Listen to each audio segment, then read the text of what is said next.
At the time of this recording, I am currently 45 years old. 45? No, fuck, I can't even count.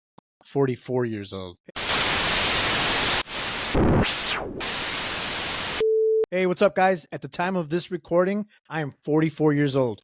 These are 7 things I would tell my younger self. The first thing I would tell myself is to save and budget. What this is going to do, it's going to allow you to see how much money you got going out versus how much money you're coming in. Obviously, if you're spending more money than you're making in, you're never going to be able to save accordingly. So one of the first rules to do, though, when you start to budget is you start to see where you're spending the most money, where you can make cuts. And if you need to make a budget for yourself, do so. This is going to help you in the long run, I promise. This is something that I'm teaching my kids now, and I'm getting them started into like high yield savings accounts and learning about investing and making those budgets. But the first thing is to track and budget your money. So that way you can save money, which is point number 2, and or invest money. So a good place to start is a high yield savings account. I wish this is something I would have done in the past. I've had thousands of dollars sitting in my bank account, and it's just kind of sitting there, not really making any interest. With the high yield savings account, though, what you can do, you can get some, some are between 4 and 5%, depending on what the market looks like. And it's just money that's just sitting there. It is still accessible. So that's the other thing. Do some research. Learn about high yield savings, learn about different methods, and then dabble into the investing if that's something you would want to do. You want to be able to use some of that compound interest both in the high yield savings account and in your investments if you decide to go that route. And compounding interest is a very, very, very powerful tool. So that's the second thing I would tell myself is save and invest money. The reason saving early on is very important because nobody's going to take care of your future self except for you. It's on you. You cannot rely on anybody else. It's for you and for your future self and for your future family. So if you want to be in a good financial position or be financially free at some point, you need to take these steps early on. And it doesn't have to be a lot. You can start small, and then as you grow or as you gain more experience and as you get a better maybe you get better jobs, you're going to get more pay increases, then you can start looking at saving or investing a little bit more. I read somewhere that about 60% of Americans don't have even $1,000 in an emergency fund for any kind of emergency. That's a big percentage of the population that can't even spare $1,000. So by saving early on, you can accumulate that. Best case scenario, you have an emergency savings fund for about 6 months in case something happens to your job or whatever the case may be.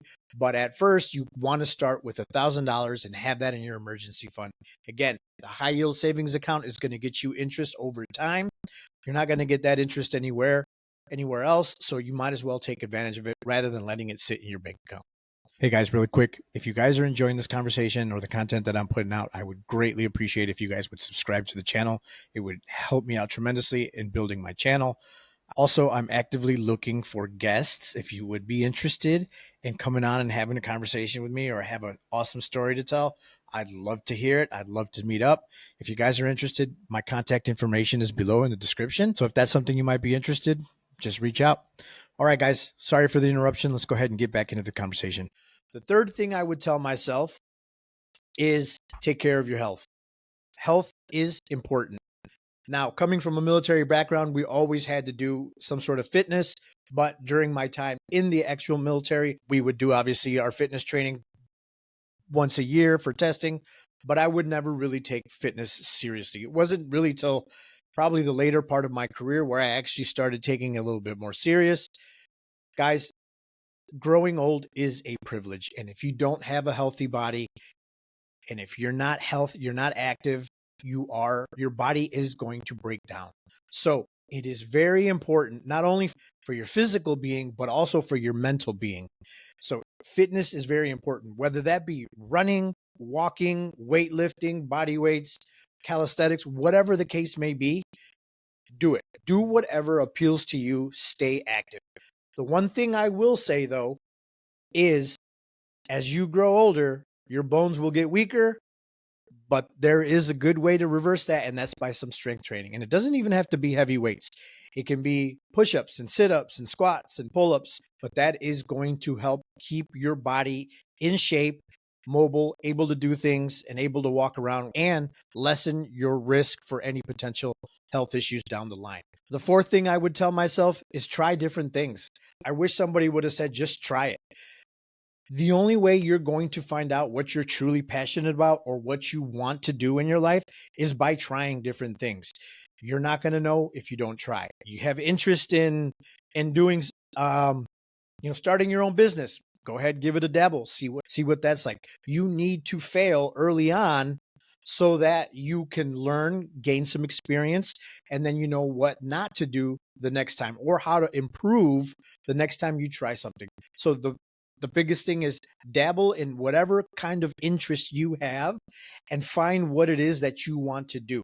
Granted, it may not be right away, but if you don't ever try it, you're not going to truly know if this is something that you're going to want to do in the long run. Which leads me to my next point, which is point number 5, give 0 fucks. Don't care about what other people are saying. Don't care about what other people are doing. Don't be a follower. Pave your own path. Don't be afraid to dream. Do what it is that you want to do. People are going to talk regardless of what it is. If you truly believe it, and if you really feel like you can accomplish what it is that you're setting out to do, then nobody else's opinion is going to matter. It's all on you. At the end of the day, they don't care whether or not you're doing what you're doing. It's all about you taking care of your future self and your future family. And number 6, surround yourself with people that know more than you. You want to be able to learn from individuals that have a lot more experience than you or have done the thing that you're trying to do. And by being around them or probing them with questions, picking their brain, you're going to be able to learn, and it's going to motivate you more to do that thing that you're looking to do. So if it's content creation, right? Surround yourself, network with people that are doing it. Ask them questions. See what's worked for them. See what hasn't worked for them. Take notes. Obviously, you're going to do things your own way at some point. However, learning from others is also a very valuable skill. And surrounding yourself with those people, you're going to absorb that stuff and implement it into your own thing. So make sure you surround yourself with smarter people. It's going to be beneficial for you in the end. And the last thing I'm going to bring up is keep your circle tight. You can have a lot of networking friends. You could have a lot of acquaintances that might have to do with your side gig or your content creation or whatever it is that you're trying to do. Go up into the corporate ladder. You're going to build some relationships because you have to. But at the end of the day, you have to keep your circle small. And what I mean by that is throughout your life, you're going to find friends and or family that you can rely on 100%, or they support you 100%, meaning they will be there for you no matter what. I can count on my one hand the number of people that I can call today if I needed to, and they would be there to help me.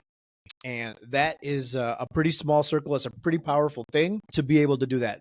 Those are the people that you need to stick with, and they're going to be by your side. They're going to be rooting for you, and you guys are going to be helping each other up to move on to the next step it is. So, guys, those are the 7 things that I would tell my younger self. Let me know if I missed anything or what else I should have included in the list. I'd like to hear your thoughts. We'll see you guys next time.